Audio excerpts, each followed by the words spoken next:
पहला सुख निरोगी काया स्वास्थ्य पर विशेष ध्यान आकर्षित किया। मैं अगले वक्ता के रूप में बुला रहा हूँ विकास जी चौधरी, रिंगनोद रिलेशनशिप कोच एवं इमोशनल इंटेलिजेंस एक्सपर्ट।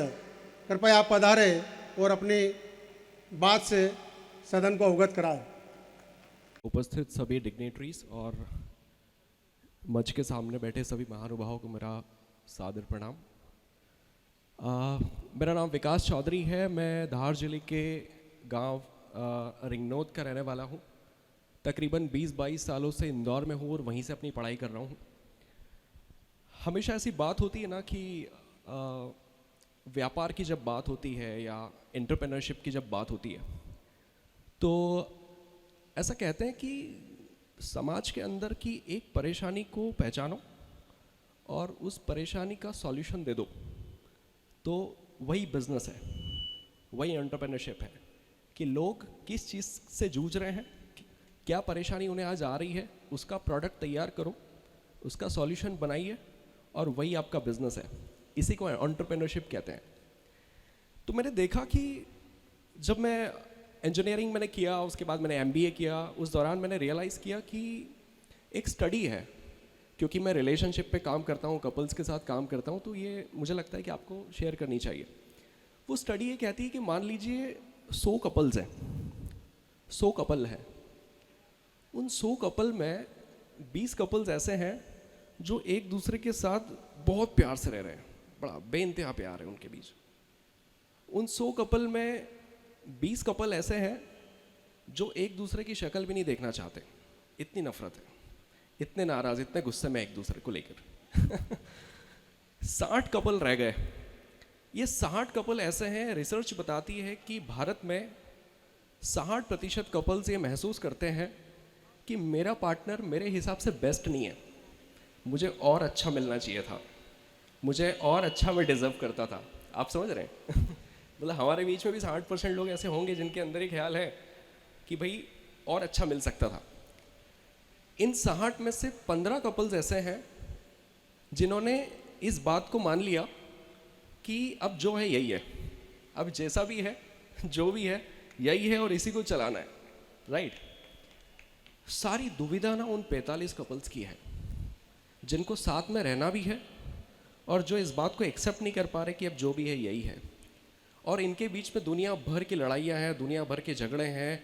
इनको शादी करे को 2 महीने से लगा के 25 साल तक हो चुके हैं और ये आज भी लड़ ही रहे हैं।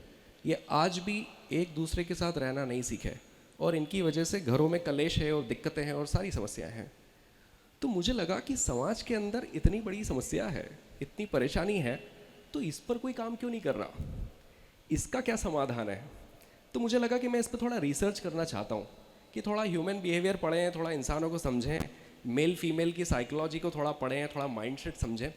तो ये करते करते मैं साइकोलॉजी की स्टडीज़ में आ गया और मैंने MA किया।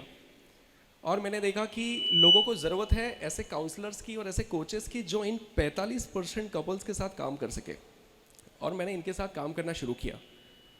अब जब काम करना शुरू किया तो पता लगा कि जो रूट कॉज है ना, जो जड़ है, जो असल समस्या है, वो है इमोशनल इंटेलिजेंस, यानी भावनात्मक परिपक्वता।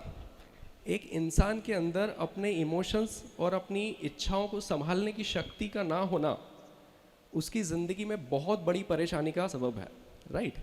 Emotional intelligence.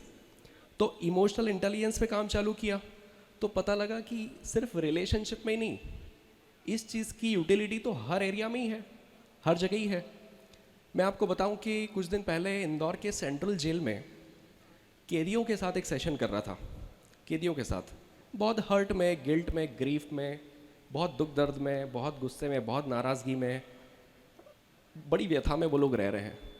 मैंने उनसे पूछा कि आप बताएं, आप में से कितने प्रतिशत लोग ऐसे हैं जो जिस भी क्राइम की वजह से इस जेल में आ गए, वो क्राइम वो करना ही नहीं चाहते थे, बस वो उस समय पर कुछ समझ में नहीं आया, खुद को संभाल नहीं पाए, अपनी भावनाओं को हैंडल नहीं कर पाए और वो क्राइम कर बैठे। यकीन जानिए 60% से ज़्यादा लोगों ने अपना हाथ खड़ा किया कि जिस क्राइम की वजह से आज हम जेल में बैठे हुए, ये हम करना ही नहीं चाहते थे, ये उस समय बस हो गया और कईयों को तो वो क्राइम करने के 10 सेकंड में ही रियलाइज़ हो गया था कि उन्होंने बहुत बड़ी गलती कर दी है, या उन्होंने वो चीज़ कर दी है जो उन्हें कभी नहीं करनी चाहिए थी। कि इस बात की कमी की वजह से भारत की जेलों में 60% कैदी आज भर्ती हैं, जमा है। भावनात्मक परिपक्वता की कमी, आप समझ रहे हैं? डिप्रेशन के मामले बढ़ रहे हैं हमारे समाज में, सुसाइड के मामले बढ़ रहे हैं, मेंटल हेल्थ पर बात नहीं हो रही। हम सब ऐसे किसी न किसी परिवार या ऐसे किसी न किसी व्यक्ति को जानते हैं जहाँ पर सुसाइड हुआ है और उस परिवार को आज तक नहीं पता कि सुसाइड हुआ क्यों है, आज तक नहीं पता। हम बात ही नहीं करते आपस में, हमें पता ही नहीं है कि बात करने का क्या महत्व है, किसी के इमोशन का, किसी की भावनाओं को बाहर आना कितना ज़रूरी है, हमें पता ही नहीं है, क्योंकि मेंटल हेल्थ पर बात नहीं हो रही। तो सुसाइड के केसेस बढ़ रहे हैं हमारे समाज में। और जब मैं कह रहा हूँ हमारा समाज, तो मेरा पूरे देश से मतलब है, सिर्फ सर्वी समाज नहीं। जितने भी लोग अल्कोहल कंज्यूम करते हैं, ड्रग्स वगैरह कंज्यूम करते हैं, जितने भी लोग, उसका 60% लोग ऐसे हैं जिन्होंने अपने आप के लिए जो लिमिट तय की थी ना, कि इतना ही पीऊँगा या इतनी बार ही पीऊँगा, वो अरसों पहले पीछे छूट चुकी लिमिट, वो उसके बहुत आगे आ गए हैं। और कई सारे लोग इतने आगे चले गए हैं कि अब अपने आप को संभाल भी नहीं पा रहे। क्यों हो रहा है ये? भावनात्मक परिपक्वता की कमी।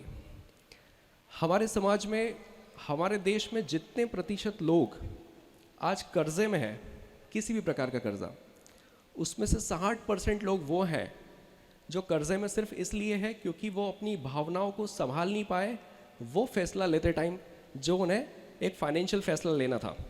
राइट? यानी जरूरत से ज्यादा पैसा खर्च कर देना। 10 लाख की कार खरीदने गए थे तो 15 लाख की कार पसंद आ गई। बेटी की शादी कराना थी, 10 लाख का बजट है तो 20 लाख खर्चा कर दी। मेरी बेटी एक ही बार शादी है, एक ही शादी है, घर में आखिरी शादी है, घर में पहली शादी है, दुनिया भर की बात, राइट? और पैसा खर्चा कर दिया। नुक्ता करना है तो बड़ा भारी करना है, ठीक है? क्या लेकर गए थे, मतलब ये सारी बातें हैं। ये क्या दिखाती है?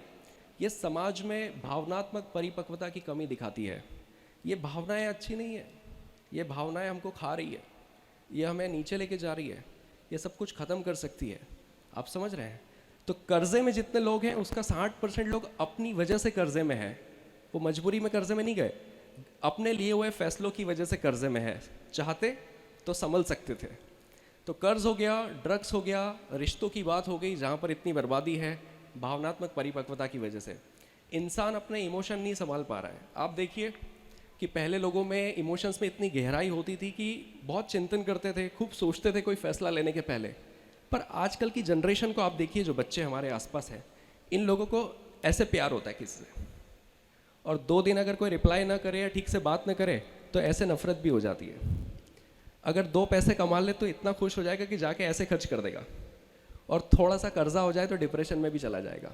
यानी कि इमोशंस में स्टेबिलिटी नहीं है, स्थिति बहुत ख़राब है, राइट? और ये सिर्फ हमारे समाज की या इंडिया की स्थिति नहीं है, ये दुनिया भर की स्थिति है। और यही कारण है कि जब मैंने इस पे काम चालू किया तो समझ में आया कि यार इसकी ज़रूरत तो हर जगह है।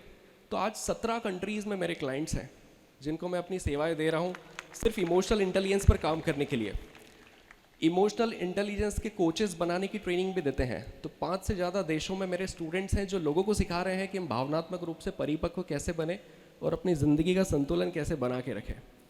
अब क्योंकि मौका मिला है, मेरे लिए बहुत बड़ी बात है कि समाज में पहली बार इतना बड़ा मंच सीधा मिल गया बात करने के लिए, तो 2-3 मिनट और ले लूँ। एक ज़रूरी चीज़ आपको बता देता हूँ कि स्टडी और ये रिसर्च जब मैंने की तो मुझे समझ में आया कि 2 तरह की चेतना होती है, 2 तरह की कॉन्शियसनेस। वो कॉन्शियसनेस कैसी होती है? एक तो होती है विस्तारित चेतना, एक्सपांडेड कॉन्शियसनेस, और एक होती है संकुचित चेतना, यानी कि संकुचित चेतना, है ना, कॉन्ट्रैक्टेड कॉन्शियसनेस। हम में से ही जितने लोग यहाँ बैठे हैं, हम में से 80% लोग संकुचित चेतना में जी रहे हैं। संकुचित चेतना में क्या होता है, थोड़ा सा आसान भाषा में बताने की कोशिश करता हूँ। जैसे भावनाएं होती ना, तो आप देखना कि गुस्सा ऐसे आ जाता है खट से, पर किसी के प्रति प्यार लाने में बहुत मेहनत लगती है। बुरा जरा से में लग जाता है, पर किसी बुरी चीज़ को भूल के अच्छा फील करना हो तो बहुत देर लगती है। कृतज्ञता का भाव लाने में जिंदगियां लग जाती है, वो कृतज्ञता का भाव नहीं आता। और द्वेष और जेलसी, जलन की भावना, ये ऐसे आ जाती है 1 सेकंड में। ऐसा क्यों है कि नकारात्मक इमोशन फटाफट से आ जाते हैं? और अच्छी भावनाएं लाने में ज़िंदगियां खर्च हो जाती है। ऐसा क्यों है? नकारात्मक इमोशन जितने भी हमारे अंदर है वो सारे लो फ्रिक्वेंसी इमोशन होते हैं। थोड़ा सा आप समझिएगा, लो फ्रिक्वेंसी इमोशन यानी कि उन्हें आने में देर नहीं लगेगी। इसलिए सिचुएशन खराब हुई, आपका दिमाग खराब हुआ, आपने तुरंत कोई डिसीजन ले लिया और बाद में आप बैठ के सोच रहे हैं कि वो नहीं लेना चाहिए था, क्योंकि उस समय कुछ समझ भी नहीं आया। विस्तारित चेतना वाला इंसान कैसा होता है कि मेरी ज़िंदगी में 10 चीज़ें हैं, मेरी हेल्थ भी है, मेरे पेरेंट्स भी हैं, मेरी लाइफ है, मेरे रिलेशनशिप है, मेरा पैसा है, मेरा करियर है, बहुत कुछ है ना। तो मेरी ज़िंदगी की कोई एक चीज़ अगर आज ख़राब चल रही है, फाइनेंशियल उथल पुथल है या रिलेशनशिप में उथल पुथल है, तो विस्तारित चेतना वाला इंसान क्या करता है, उस एक चीज़ के अलावा बाकी की 9 चीज़ों को देखना बंद नहीं करता है। वो ये सोचता है कि यार ज़िंदगी में एक चैप्टर खराब चल रहा है तो क्या हुआ, बाकी सब तो ठीक है। तो वो ईश्वर के प्रति कृतज्ञ रहता है कि नहीं नहीं, ऊपर वाले ने बहुत दिया, एक चीज़ खराब चल रही है ये भी ठीक कर लूँगा, सब अच्छा हो जाएगा। पर संकुचित चेतना वाला इंसान कैसा होता है? जो संकुचित चेतना में जीता है उसकी ज़िंदगी में भी 10 चीज़ें हैं। उन 10 चीज़ों में से मान लीजिए कि आज उसकी फाइनेंशियल स्थिति अच्छी नहीं है, उसकी आर्थिक स्थिति अच्छी नहीं है, तो वो उसी एक चीज़ को अपनी ज़िंदगी बना लेगा। वो उसी एक ज़िंदगी को सोचेगा, वो उसी के बारे में सोचता रहेगा और ये बोलता रहेगा कि मेरा तो जीवन खराब हो गया। अगर उसका रिलेशनशिप खराब हो जाए तो वो रिलेशनशिप को जीवन मान लेगा। संकुचित चेतना वाला इंसान अपनी ज़िंदगी में जिस भी चीज़ की कमी महसूस कर रहा है वो उसी को जीवन मान लेता है और उसी के बेसिस पे अपनी ज़िंदगी के फैसले लेना शुरू करता है। तो वो उस व्यक्ति को डिप्रेशन भी आएगा और वो सुसाइड का फैसला भी लेगा और वो सारी चीज़ें कर लेगा। उसके अंदर कृतज्ञता का भाव नहीं होता। ईश्वर ने उसको क्या दिया है वो उसके लिए कभी भी एहसानमंद नहीं है। वो हमेशा उस बात के लिए रोएगा जो उसे नहीं मिला। संकुचित चेतना में जीने वाला इंसान ही अपने फैसलों को ठीक से नहीं ले पाता। ये व्यक्ति इमोशनली वीक है। इस व्यक्ति को इमोशनली इंटेलिजेंट यानी भावनात्मक रूप से परिपक्व होने की ज़रूरत है।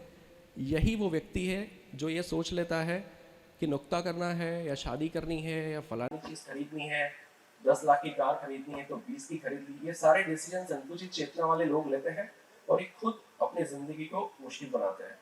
तो अगर कोई एक बात जो मुझे बतानी थी आपको कि मैं चाहूँगा कि आप यहाँ से लेकर जाएं और अपनी ज़िंदगी में हमेशा उस बात का ख्याल रखें कि विस्तारित चेतना में अपनी ज़िंदगी जिए, एक्सपांडेड कॉन्शियसनेस में अपनी ज़िंदगी को बनाइए, थोड़ा कृतज्ञ रहिए, पॉजिटिव इमोशंस को एक्सपीरियंस करिए, ज़िंदगी बड़ी खूबसूरत होगी। और अगर हम संकुचित चेतना में हैं तो हम हर दिन रोते रहेंगे, कंप्लेनिंग के मोड में रहेंगे।